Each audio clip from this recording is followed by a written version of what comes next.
Bienvenue dans la mission glace du programme Avativut. Avec Avativut, vous participez à un suivi réel de votre environnement. Et avec la mission glace, vous verrez comment la glace se forme et se transforme dans votre communauté. Mais en plus, vous aiderez les scientifiques à mieux comprendre les changements et la variabilité du couvert de glace dans l'Arctique. Ça, c'est du travail utile. Comment on va faire ça? Tout simplement en utilisant des techniques scientifiques de base pour la collecte de données, comme par exemple l'entrevue, l'observation, la description, l'échantillonnage, la mesure,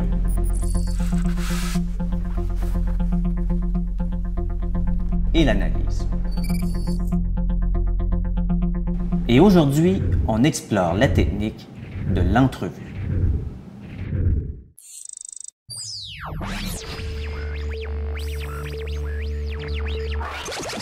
L'entrevue, ça nous permet simplement de connaître nous aussi ce que les autres connaissent déjà.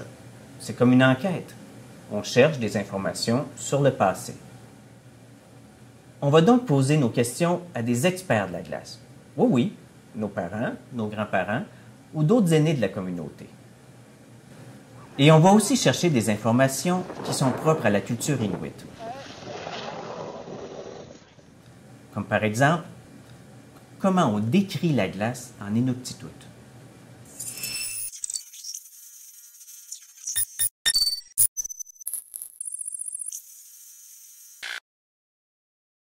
Alors, cette semaine, on va interviewer des membres de la communauté qui connaissent bien la glace. On veut avoir leur point de vue sur la dernière saison de glace.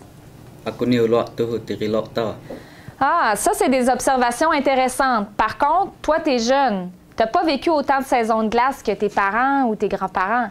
Alors, c'est difficile de savoir si la saison a été plus longue ou plus courte que d'habitude. Les Inuits observent la glace depuis des milliers d'années. Ils sont donc devenus de véritables experts de la glace. Et par conséquent, la langue Inuktitut contient plusieurs références sur les différents types de glace, ce qui donne aux scientifiques une nouvelle façon de voir la glace.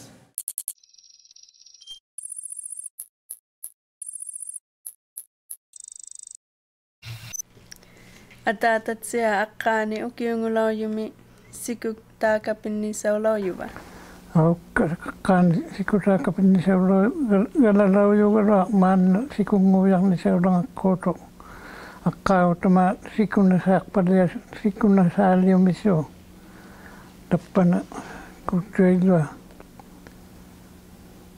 te mangat apa nan sikuyu binyo mangat lasong malu apin au yu mau tigisu Aso. Nangyang na siya tigisong naksawlaksong sikuyu binyo wano te medyo manakto misikok kayaw na ito taman naman ito nikisiyan sikusong ulakto. Atatat siya siku nangyak na tuwalulaw yuwakani. Kadalangin na lawyo rin. Siku outso tigilaw yuwak upik nga sami.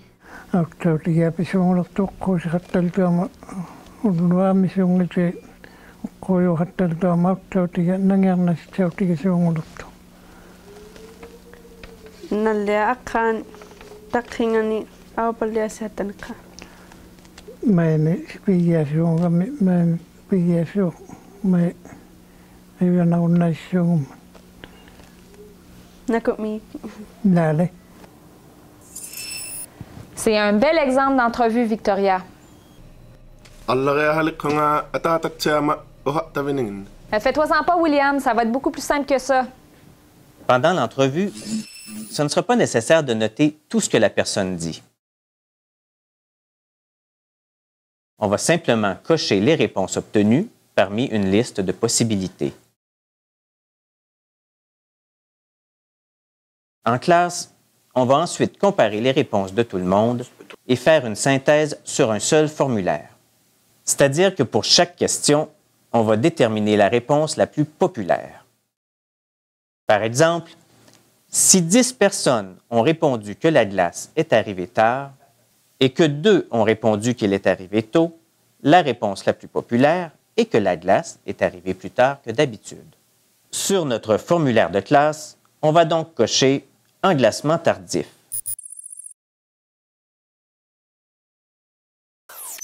Si jamais il y a égalité entre les réponses, on pourra cocher la case « Incertain ».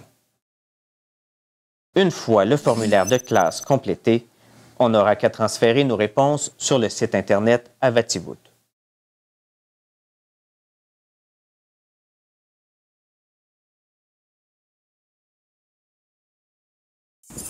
Tout le monde a bien compris, on choisit d'abord une personne qui a une bonne expérience des hivers d'ici. Ensuite, on leur pose nos questions, on note les réponses dans le cahier. Quand on revient dans la classe, on va déterminer les réponses qui étaient les plus populaires et ensuite, on va transférer les informations aux scientifiques sur Internet. Avec l'entrevue, vous avez maintenant une technique scientifique pour sauvegarder la mémoire des hivers de l'Arctique. Artunai,